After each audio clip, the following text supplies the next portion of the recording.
Саламатсыңар балдар. Кезектеги география сабагын окуп үйрөнүүнү баштайбыз. Мурунку сабакта силер Грузия мамлекети менен таанышкансыңар. Бүгүнкү сабагыбыздын темасы Казакстан. Сабактын жүрүшүндө Казакстан Республикасынын географиялык абалы, жаратылышы, калкы, чарбасы, транспорту жана тышкы экономикалык байланыштар менен таанышасыңар. Казакстан Евразиянын борбордук бөлүгүндө жайгашкан мамлекет. Көпчүлүк бөлүгү Азияга, кичине бөлүгү Европага караштуу. Каспий менен Поволжье, Урал, Сибирь, Кытай, Орто Азиянын аралыгында жайгашкан. Жайгашуу абалында Волганын куймасынын чыгыш жээгинде батышынан, Алтай тоосунун батышы менен чыгыш жагынан, Батыш Сибирь түздүгүнүн, Уралдын түштүгүнөн, түндүк бөлүгүнө чектешет. Тянь-Шань тоо системасынын Каракумдун түндүгү менен түштүгүнөн чектешкен абалда Казакстан Республикасы турат. Казакстандын географиялык абалы. Казакстан Евразиянын борбордук бөлүгүндө жайгашкан.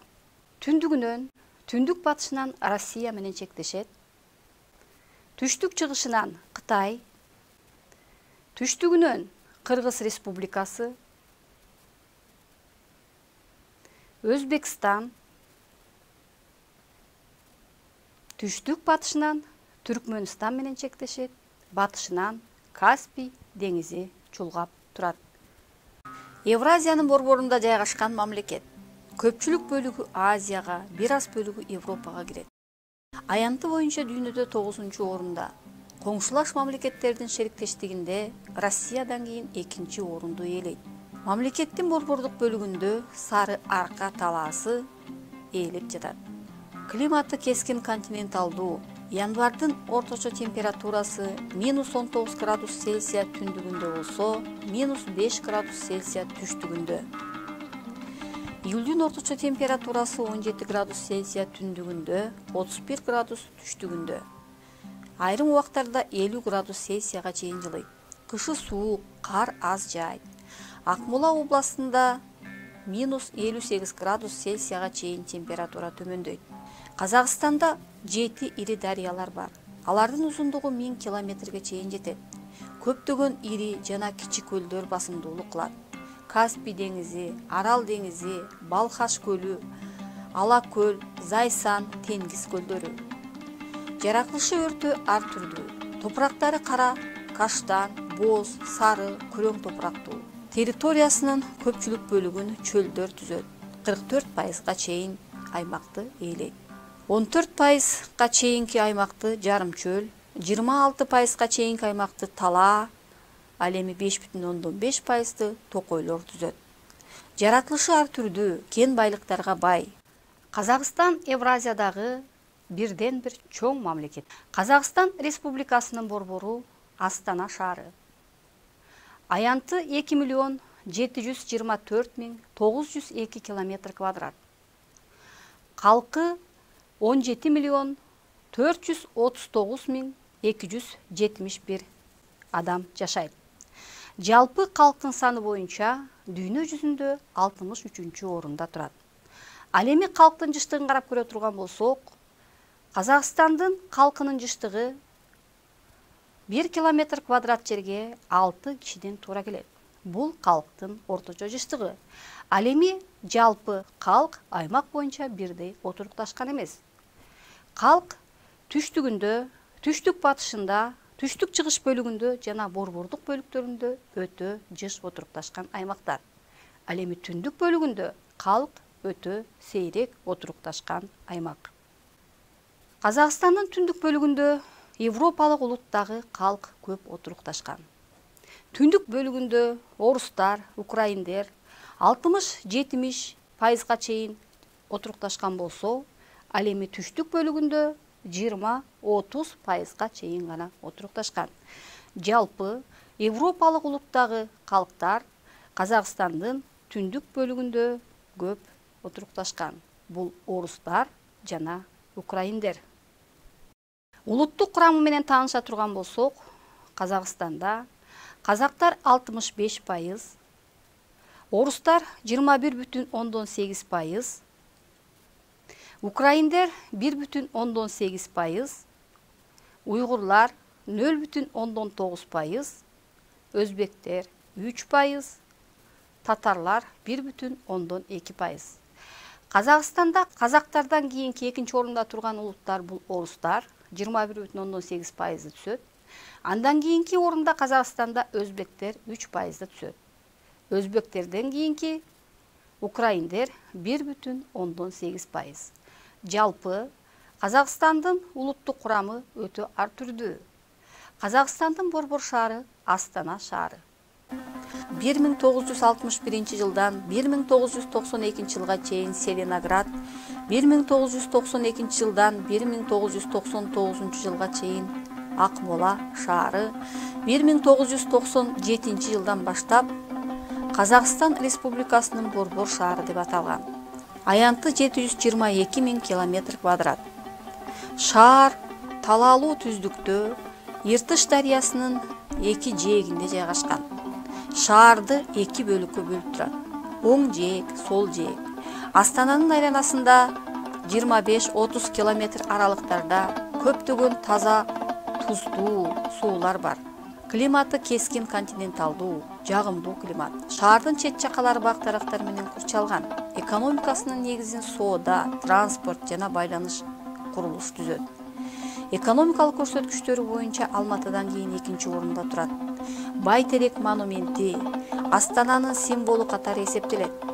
Казак эли монументи, рекреациялык суу жашыл бульвары, Ак Ордо Казакстан Республикасынын президентинин резиденциясы жайгашкан. Көз карандысыздык сарайы, Тынчтык жана келишим сарайы, Шабыт искусстук сарайы, жаштардын окуучулардын чыгармачылык сарайы, Хан Шатыр соода борбору курулган. 2012 жылы Астана шаары коңшулаш мамлекеттердин шериктештигиндеги жана түрк дүйнөсүндөгү маданий борбору катары эсептелген. Эмесе суроого көңүл бурабыз. Казакстанда рельефтин кайсы формасы басымдуулук кылат? Бийик тоо, жапыс тоо, өрөөндөр, түздүктөр. Канабалдар, Казакстанда рельефтин кайсы формасы басымдуулук кылат деп ойлойсуңар? Эмесе суроонун жообуна кайрылып көрөбүз. Мына ушул формалардын ичинен кайсы формасы Казакстанда басымдуулук кылат? Казакстанда рельефтин формаларынын ичинен түздүктөр басымдуулук кылат. Демек, Казакстандын рельефи бөксө тоолуу, түздүктүү аймак. Түздүктөр бөксө тоолор түндүк, ортоңку жана батыш бөлүгүндө. Түндүк батыш бөлүгүндө эң чоң ойдуң Каспий бою ойдуңу Каспий деңизинин түндүк жагында орун алган. Түштүк батышында Карагия Батыр ойдуңу деңиз деңгээлинен 132 метр төмөн турат. Бул Казакстандын эң төмөн жери Карагия ойдуңу. Андан сырткары Плато Устюрт, Туран ойдуңу, Бетпактала талаасы, ал эми түштүгүндө Казакстандын эң бийик чокусу Хан Тенгри чокусу 6995 метр бийиктикте. Негизинен Казакстандын түштүк чыгыш бөлүгү тоолуу. Андан сырткары Тарбагатай, Жунгар, Алтай, Саур тоолору, ал эми Казакстандын борбордук бөлүгүндө Сары Арка талаасы ээлеп жатат. Бул Казакстандын көпчүлүк бөлүгүн ээлейт. Ал эми кен байлыктарына карап көрө турган болсок, Казакстандын негизги байлыктарынын бири бул кен байлыктар болуп эсептелет. Жаратылыш ресурстарынын запасы боюнча дүйнө жүзүндө 6-чы орунда. Менделеевдин мезгилдик системасынын 110 элементи кездешет. Анын 99 элементи азыркы күндө аныкталып, 70-ке жакыны казылып жатат. Нефти, көмүр, жез, марганец, алтын, вольфрам, хром, жарым металл, асбест, цемент сырыёлору. Мына ушул кен байлыктарынын айрымдары боюнча дүйнө жүзүндө алдыңкы орунду ээлеп келет. Казакстандын кен байлыктарынын запасы боюнча дүйнөдөгү ордун карап көрө турган болсок, кен байлыктарынын ичинен вольфрамдын запасы боюнча дүйнө жүзүндө 1-чи орунда, хромдун запасы боюнча дүйнө жүзүндө 2-чи орунда, фосфориттин запасы боюнча дүйнө жүзүндө 2-чи орунда, марганецтин запасы боюнча дүйнө жүзүндө 3-чү орунда, коргошундун запасы боюнча дүйнө жүзүндө 4-чү орунда, молибдендин запасы боюнча дүйнө жүзүндө 4-чү орунда, темирдин запасы боюнча дүйнө жүзүндө 8-чи орунда, алтындын запасы боюнча дүйнө жүзүндө 6-чы орунда, көмүрдүн запасы боюнча дүйнө жүзүндө 10-чу орунда турат. Мынакей ушул көрсөткүчтөр көрсөткөндөй, Казакстандын кен байлыктары дүйнө жүзүндө абдан маанилүү орунду ээлейт. Казакстандагы азыркы күндө соолуп бараткан, экологиялык коркунуч абалда турган Арал көлү. Арал Азия бөлүгүнүн түштүк батышындагы мала туздуу туюк көл деңиз. Чөл зонасында жайгашкан. Амур дарыясы менен Сыр дарыясы курат. Азыркы мезгилде Арал көл деңизи экологиялык аламатта кургап калуу коркунучунда турат. Арал көл деңизи кургап, соолуп бара жатат. Жээгинен 100 километрге чейин аралыкта суу тартылган. Аралдын соолугандыгына байланыштуу жээгинде жаңы алакум чөлү пайда болууда. Арал көл деңизинин соолуп бара жаткандыгы айлана тегерегиндеги аймактарда климаттын өзгөрүшүнө коркунуч туудурууда. Аралдын экологиялык аламатын токтотуп калуу проблемасы турат. Казакстандын негизги өнөр жай тармактары жакшы өнүккөн. Өнөр жай борборлору Астана, Караганда, Жезкаскан, Кустанай, Алматы өнөр жай ири борборлору. Экономикасынын өнүгүшүнүн негизги тармактары болгон машина куруу өнөр жайы, металл кесүүчү станокторду, пресстөөчү жабдууларды, аккумуляторлорду чыгарат. Тоо металлургияда түстүү металлургия жана кара металлургия. Айрыкча темир рудаларды касуу боюнча 8-чи орунда турат. Темир рудалардын 70%га жакыны экспорттолот. Нефти иштетүү. Казакстан өзүнүн гана нефтисин иштетпестен, сырттан нефти сырьёсун алып, дагы иштетүү жолуна коюп жатат.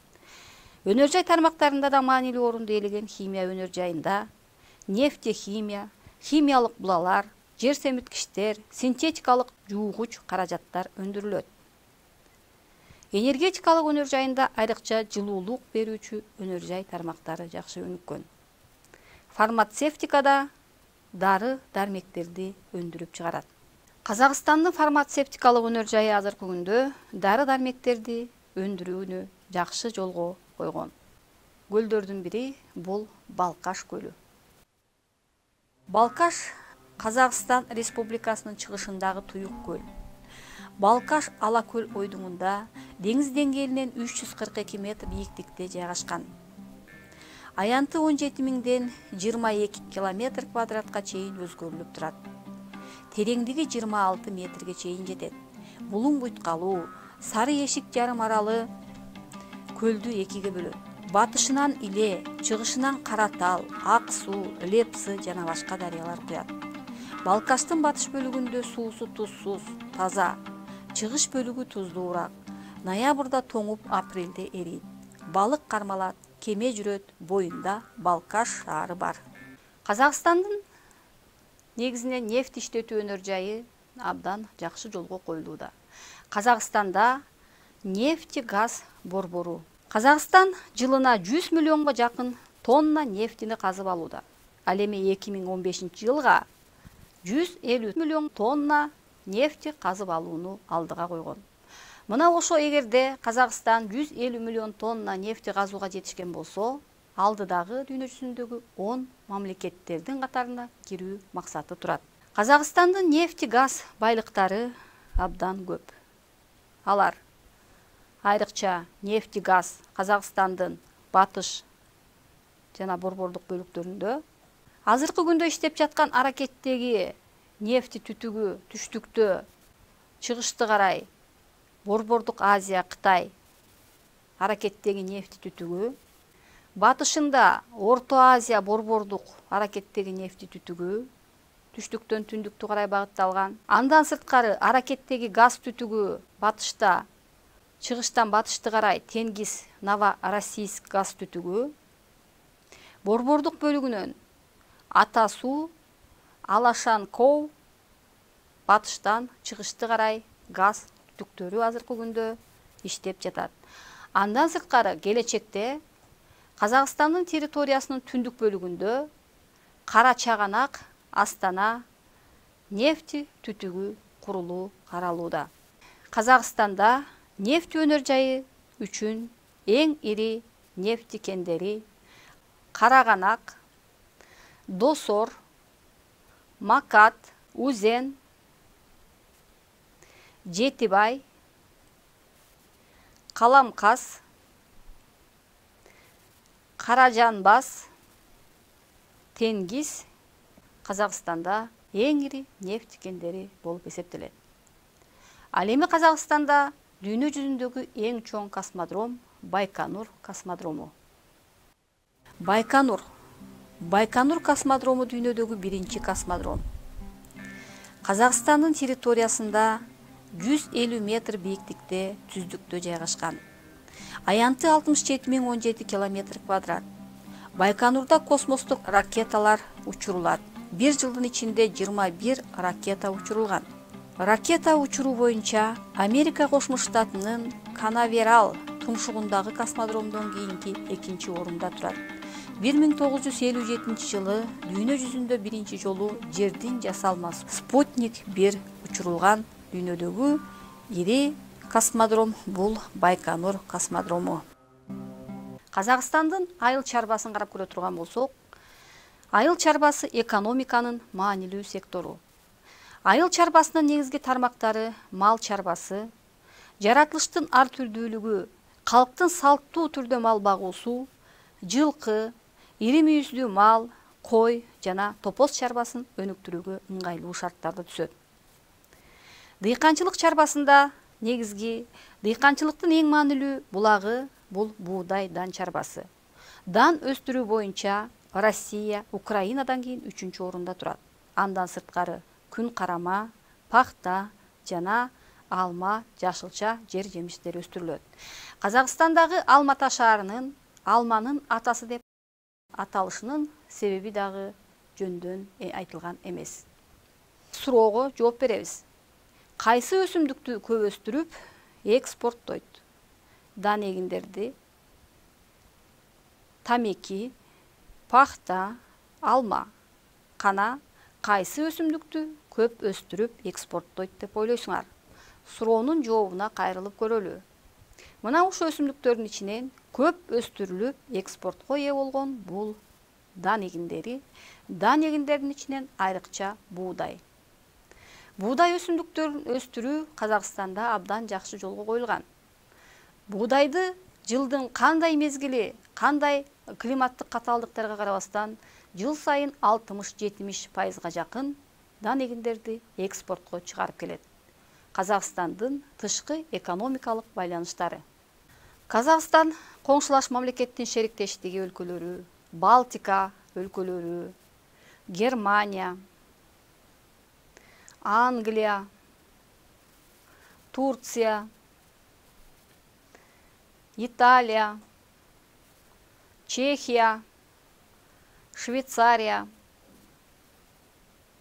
Америка Кошмо Штаты, Түштүк Корея мамлекеттери менен сырткы экономикалык байланыштарды жүргүзүп келет. Импортунда нефти, химия өнөр жайы үчүн жабдуулар жана техникалык каражаттар көбүнчө импорттолот. Экспортунда дан эгиндер, айрыкча буудай, нефти продуктулар жана металлдар бул Казакстандын негизги экспортко чыгаруучу продукциялары болуп эсептелет. Казакстандын негизги транспорту абдан жакшы өнүккөн. Транспорт өнөр жайында айрыкча автомобиль транспорту, аба транспорту, куур транспорту, темир жол транспорту. Территориясынын чоңдугуна байланыштуу Казакстанда транспорттун мааниси абдан чоң. Анын ичинде айрыкча автомобиль транспорту жана темир жол транспорту. Ал эми өзүңөр көргөндөй, негизги нефти продуктулар газ, куур түктөрү аркылуу Россиянын территориясы аркылуу өтүп, башка мамлекеттерге ташылат. Казакстандын негизги өзгөчөлүктөрү эмнеде? Европа жана Азияда жайгашкандыгында, Борбордук Азиядагы эң чоң мамлекет. Түндүктөн түштүккө, чыгыштан батышка карай эңкейиштик абалда. Казакстандын аймагы кен байлыктарга абдан көп. Бүгүнкү сабактын жүрүшүндө биз Казакстан Республикасынын географиялык абалы, жаратылышы, калкы, чарбасы, транспорту жана тышкы экономикалык байланыштары менен таанышып алдык. Ушуну менен бүгүнкү сабагыбызды аяктайбыз. Кийинки көрүшкөнгө чейин саламатта калыңыздар.